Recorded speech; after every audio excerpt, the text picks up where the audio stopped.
Adilabad, Nizamabad, Medak, Karimnagar graduates MLC ఫలితాలపైన సర్వత్రా ఉత్కంఠ కొనసాగుతోంది. మొదటి ప్రాధాన్యత ఓట్లలో బీజేపీ అభ్యర్థి చిన్నమై అంజిరెడ్డి ఆధిక్యత కనబర్చారు. సుమారుగా 5116 ఓట్లతో ఆయన ముందంజలో ఉన్నారు. రెండవ స్థానంలో ఆల్ ఫోర్స్ నరేందర్ రెడ్డి కొనసాగుతున్నారు. కాంగ్రెస్ అభ్యర్థి. మూడో స్థానంలో బీఎస్పీ అభ్యర్థి ప్రసన్న హరికృష్ణ కొనసాగుతున్నారు. ఇప్పటికే అంజిరెడ్డి విక్టరీ సింబల్ చూపిస్తున్నారు. మీరు చూడొచ్చు టీవీ స్క్రీన్ పైన. దాదాపుగా బీజేపీ దుందుబి మోగిస్తుంది. ఎందుకంటే అక్కడ ఇప్పటికే టీచర్స్ ఎమ్మెల్సీలో విజయం సాధించిన బీజేపీ మరోసారి అంజిరెడ్డి ఆధిక్యత కనబరుస్తున్న నేపథ్యంలో ఇక దుందుబి మోగించినట్టే అంటూ విజయ డంకా సంబరాల కోసం ఏర్పాటు చేస్తూ ఉన్నారు. సో ఇక రెండవ ప్రాధాన్యత ఓట్ల లెక్కింపు కొనసాగుతోంది. కాంగ్రెస్ బీజేపీ మధ్య హోరాహోరీగా ఆ పోరు కొనసాగుతోంది. బీజేపీ అభ్యర్థి అంజిరెడ్డి, కాంగ్రెస్ అభ్యర్థి నరేందర్ రెడ్డి మధ్య ఈ పోరు కొనసాగుతోంది. రెండవ ప్రాధాన్యత ఓట్లలో కూడా బీజేపీ అభ్యర్థి అంజిరెడ్డికే ప్రాధాన్యత ఇస్తున్నారు. గ్రాడ్యుయేట్స్ మెజార్టీ కూడా ఆయన కొనసాగిస్తున్నారు. ఇప్పటివరకు 29 మంది అభ్యర్థులు ఎలిమినేషన్ అయ్యారు. మరికొన్ని సేపట్లోనే ఇంకా ఈ ఎలిమినేషన్ ప్రాసెస్ కొనసాగే అవకాశం ఉంది. ఒకసారి మనం ఓట్ల పరంగా చూస్తే కనుక ఇప్పటివరకు మొదటి ప్రాధాన్యత ఓట్ల పరంగా వచ్చిన లెక్కలు కనుక చూస్తే దాంట్లో మొత్తం ఇప్పటివరకు చెల్లిన ఓట్లు 2,23,343 ఓట్లు చెల్లుబాటు అయితే దాంట్లో అంజిరెడ్డికి మొదటి ప్రాధాన్యతలో భాగంగా 75,675 ఓట్లు పోలయ్యాయి. నరేందర్ రెడ్డికి 70,565 ఓట్లు పోలయ్యాయి. ఇక ప్రసన్న హరికృష్ణకి 60,419. ఇక మిగిలిన సభ్యులందరికీ 53 మంది కలిపి 16,784 ఓట్లు పోలయ్యాయి. ఈ మొత్తం మీద అంజిరెడ్డి 35,997 ఓట్ల ప్రాధాన్యత సాధించాలి. అన్ని ఓట్లు సాధించాల్సిందని విజయం సాధించాలంటే అదే నరేందర్ రెడ్డికి అయితే 41,000 ఓట్లు సాధించాలి. ప్రసన్న హరికృష్ణకి అయితే 51,000. అంటే ఈజీగా ప్రసన్న హరికృష్ణ అయితే మళ్ళీ రేస్లోకి వచ్చే అవకాశం లేదు. కానీ ఇప్పుడు tug of war Narender Reddy versus అంజిరెడ్డిగానే కొనసాగుతుంది. చాలా స్వల్ప తేడా, కేవలం అటు ఇటుగా ఒక 4-5 వేల తేడా మాత్రమే, 5,000 తేడా మాత్రమే ఉంది. కాబట్టి కొంత రేస్లో ఉండే అవకాశం ఉంది. ప్రజెంట్ రెండో ప్రాధాన్యత ఓట్లో భాగంగా 29 మంది ఎలిమినేట్ అయ్యారు. 29 మందికి రెండో ప్రాధాన్యత ఓటు ఎవరికైతే వేస్తున్నారో వారికి కొన్ని అడిషనల్గా ఓట్స్ మరిన్ని ప్లస్ అయ్యే అవకాశం ఉంది. దీనిపై మరిన్ని అప్డేట్స్ చంద్రశేఖర్ అందిస్తారు. చంద్రశేఖర్, ఏంటి సెకండ్ ప్రిఫరెన్షియల్ ఓట్స్ పరంగా మీరు కౌంటింగ్ కేంద్రం దగ్గరే ఉన్నారు. మొదటి ప్రాధాన్యత ఓట్లో చాలా క్లియర్గా అంజిరెడ్డి గెలుపొందారు. అంటే చాలా క్లియర్గా 75,000 మంది అంజిరెడ్డి ఎమ్మెల్సీ కావాలని నిర్ణయించుకున్నారు. అంటే మొదటి ప్రిఫరెన్స్ వాళ్ళందరూ కూడా అంజిరెడ్డి కోసం నిర్ణయించుకున్నారు. రెండో ప్రిఫరెన్స్ ఏంటి అంటే ప్రసన్న హరికృష్ణకు ఓటు వేసినా, అంజిరెడ్డికి ఓటు వేసినా వీరంతా రెండో ప్రిఫరెన్షియల్ ఓట్స్ ఎవరి వైపు మొగ్గు చూపుతున్నారు? మనోజ్, చాలా ఉత్కంఠభరితమైనటువంటి ఫలితాలు వస్తున్నాయి. కరీంనగర్, ఆదిలాబాద్, మెదక్, నిజామాబాద్ శాసనమండలికి సంబంధించిన పట్టభద్రుల నియోజకవర్గానికి సంబంధించి 56 మంది బరిలో దిగారు. ప్రధానమైనటువంటి పోటీ కాంగ్రెస్ అభ్యర్థి all force Narender Reddy, BJP అభ్యర్థి అంజిరెడ్డి, చిన్నమై అంజిరెడ్డి, అలాగే బీఎస్పీ అభ్యర్థి ప్రసన్న హరికృష్ణ మధ్య ఉంది. వీరికి ఓట్ల పరంగా చూసినట్టయితే 75,675 ఓట్లతో ముందంజలో ఉన్నటువంటి విషయం ఏదైతే మొదటి ప్రాధాన్యతతో కొనసాగుతున్నారు అంజిరెడ్డి బీజేపీ అభ్యర్థి. 70,565 ఓట్లతో నరేందర్ రెడ్డి సెకండ్ పొజిషన్ లో ఉన్నారు. ఆల్మోస్ట్ 60,419 ఓట్లతోని ప్రసన్న హరికృష్ణ ఎలిమినేట్ అయ్యేటువంటి అవకాశాలు స్పష్టంగా కనబడుతున్నాయి. ఇప్పటికే 35 మంది అభ్యర్థులు ఎలిమినేట్ అయ్యారు. వీరికి సంబంధించినటువంటి ఓట్లను కలిపినట్టయితే భారతీయ జనతా పార్టీ అభ్యర్థికి అధికంగా వచ్చినటువంటి పరిస్థితి గమనించవచ్చు. మొత్తం మీద ఒక ఆశావాహ దృక్పథంతో రెండు పార్టీలకు చెందినటువంటి ప్రధాన నాయకులు ఎవరైతే కాంగ్రెస్ బీజేపీ అభ్యర్థులు ఉన్నారో వారు ధీమా వ్యక్తం చేస్తున్నటువంటి పరిస్థితి. ఇంకా మాకి ఆ రెండో ప్రాధాన్యత ఓటు అత్యధికంగా వచ్చే అవకాశాలు ఉన్నాయి. దాంతో మేము ఏదైతే కోట డిసైడ్ చేశారో ఎన్నికల సంఘం అభ్యర్థులు 1,11,672 ఓట్లు ఎవరికైతే వస్తాయో వారిని విజేతగా డిసైడ్ చేసేటువంటి అవకాశాలు ఉన్నాయి. ఎందుకంటే 2,52,029 ఓట్లు పోలయ్యాయి. దానిలో 2,23,343 ఓట్లను వీళ్ళు వ్యాలిడ్ ఓట్స్ గా డిసైడ్ చేయడం జరిగింది. 28,686 ఓట్లు ఇన్వాలిడ్ గా డిక్లేర్ చేయడం జరిగింది.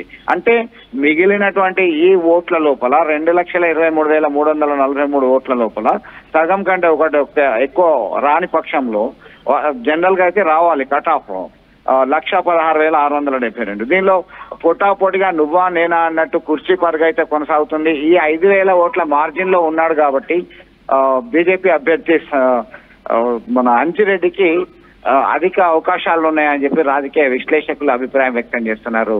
మనోజ్, అంటే ఇక్కడ హోరాహోరీగా పోరు నడుస్తోంది. కేవలం 5,000 మార్జిన్ మాత్రమే కనబడుతోంది కాబట్టి మ్యాజిక్ ఫిగర్కి అంటే 1,11,000 పైచిలకు ఓట్లు సాధించే అవకాశం ఉంది అంజిరెడ్డి. అంటే అంజిరెడ్డి కావచ్చు, నరేందర్ రెడ్డి కావచ్చు, చాలా స్మాల్ మార్జిన్ కనబడుతోంది. అంత ఈజీగా రీచ్ అవ్వచ్చా ఆ లక్ష్యాన్ని? ఇది చాలా క్లిష్టమైనటువంటి అంశము. 1,11,672 ఓట్లు రీచ్ కాకపోవచ్చు. ఎప్పుడైతే ఈ 60,000 ఓట్లు మన ప్రసన్న హరికృష్ణకు సంబంధించిన ఓట్లను యాడ్ చేసుకుంటూ పోయినప్పుడు మాత్రమే అది సాధ్యమవుతుంది. దానిలో భాగంగా ఎవరికి మోర్ దెన్ హాఫ్ రానప్పుడు ఆటోమేటిక్ గా టెక్నికల్ గా వారిని డిక్లేర్ చేసేటువంటి అథారిటీ, డిస్క్రిషనరీ పవర్ అనేది విచక్షణ అధికారం ఎన్నికల సంఘం అధికారులకు ఉంటుంది. కాబట్టి గతంలో కొన్ని ఉదంతాలు ఇట్లా జరిగాయి.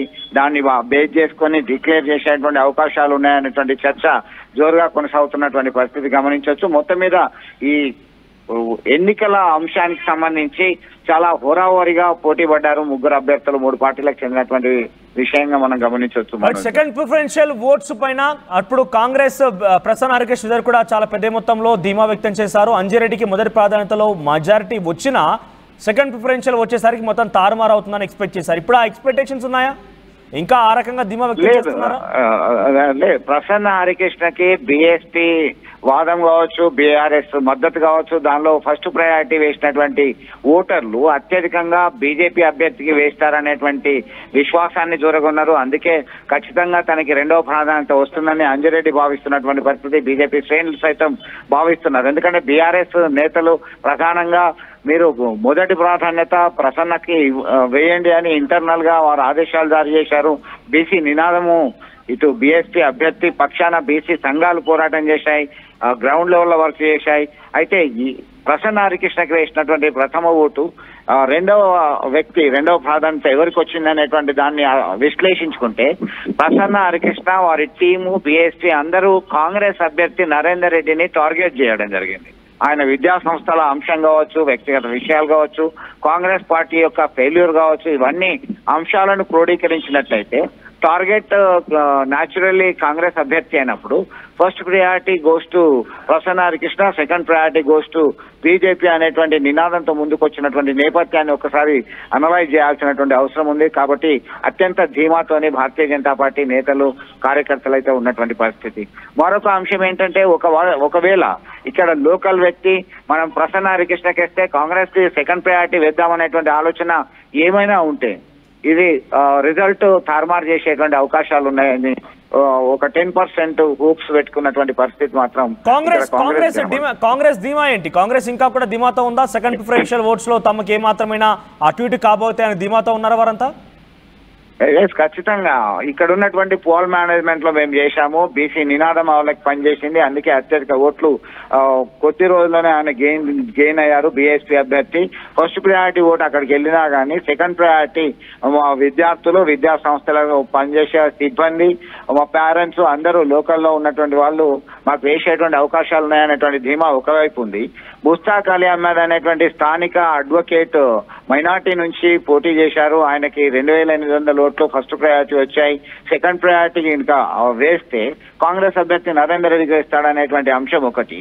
ట్రస్మా సంస్థల చైర్మన్ గా ఉన్నటువంటి యాదగిరి శేఖర్ రావు ఆల్మోస్ట్ 1000 నుంచి 1200 ఓట్లు వచ్చాయి ఆయనకి. ఫస్ట్ ప్రయారిటీ ఆయనకు వస్తే విద్యా సంస్థల రన్ చేస్తున్నటువంటి వ్యక్తిగా నాకు సెకండ్ ప్రయారిటీ వస్తుంది.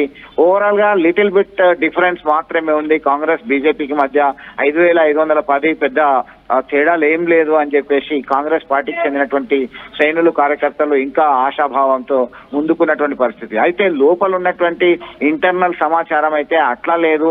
అత్యధికంగా భారతీయ జనతా పార్టీకి సెకండ్ ప్రయారిటీ పడ్డది. కాంగ్రెస్ ఫస్ట్ ప్రయారిటీ వేసిన వాళ్ళు సైతం బీజేపీకి సెకండ్ ప్రయారిటీ వేశారు. బీఎస్పీకి ఫస్ట్ ప్రయారిటీ వేసిన వాళ్ళు సైతం బీజేపీకి వేశారు అనేటువంటి ఇంటర్నల్ సమాచారం అయితే మనకు సోర్స్ అందిస్తున్నటువంటి పరిస్థితి. రైట్ చంద్రశేఖర్, సో మొత్తం మీద ఇప్పటివరకు 29 మంది ఎలిమినేట్ చేశారు. 29 మంది ఎలిమినేట్ అయిన వారి దాంట్లో బ్యాలెట్ పేపర్లో ఎవరికి సెకండ్ ప్రిఫరెన్షియల్ ఓట్స్ ఉన్నాయి? సుమారుగా 16,000 పైచిలకు ఓట్లు ఈ మిగిలినటువంటి 53 మందికి వస్తాయి. 53 మందికి వచ్చినటువంటి ఆ ఓట్లో సెకండ్ ప్రిఫరెన్షియల్ ఓట్స్ ఎవరికి ఉన్నాయి? వారే ఇప్పుడు కీలకం కాబోతున్నారు. అయితే మెజారిటీగా మొదటి ప్రిఫరెన్షియల్ ఓట్స్ ఎవరికి వేసినప్పటికీ పోల్ మేనేజ్మెంట్లో బీజేపీ చాలా మంచిగా పర్ఫామ్ చేసింది కాబట్టి బీజేపీ వైపే సెకండ్ ప్రియారిటీ ఓటు ఉందనేది చాలా మంది ఆశావాహులు వ్యక్తపరుస్తున్న పరిస్థితి. At the same time ballot paper open చేసినప్పుడల్లా సెకండ్ ప్రిఫరెన్షియల్ ఓటు బీజేపీకే అత్యధికంగా ఉన్నట్టుగా ఆర్టీవీకి ఇంటర్నల్ సోర్స్ ద్వారా కూడా సమాచారం అందుతోంది. చూద్దాం మరి ఏం జరుగుతుందో. ఈ యొక్క రిజల్ట్స్ బహుశా ఈరోజు సాయంత్రం 6-7 గంటల వల్ల కొంత క్లారిటీ వచ్చే అవకాశం ఉంది. ఇక ఈ రకంగానే మెజారిటీ కనుక అంజిరెడ్డి కొనసాగిస్తూ వెళ్తే కనుక అన్డౌటెడ్లీ అంజిరెడ్డి అంటే ఇక్కడ బీజేపీ మరొక ఎమ్మెల్సీ స్థానం లభించినట్టుగా భావించాలి. గ్రాడ్యుయేట్స్ ఎమ్మెల్సీలో బీజేపీ గెలిచిందనంటే ఇక బీజేపీ దుందుబి మొదలైందన్నట్టుగానే భావించాలి. చూద్దాం మరి ఏం జరుగుతుందో. సో చివరిగా మీరేమనుకుంటున్నారు? ఇంకా రిజల్ట్స్ లెక్కింపు జరుగుతోంది కాబట్టి మీ అభిప్రాయం ఏంటి కూడా కామెంట్ చేయండి. బీజేపీ అభ్యర్థి అంజిరెడ్డి గెలుస్తారా, నరేందర్ రెడ్డి గెలుస్తారా? మీ అభ్యర్థి మీ యొక్క సపోర్ట్ ఎవరికి? మీ అభిప్రాయాన్ని కామెంట్ చేయండి. ఆర్టీవీ యాప్ వార్తల్ని క్షణాల్లో చదివే అవకాశం ఉంటుంది. ఒక న్యూస్ పేపర్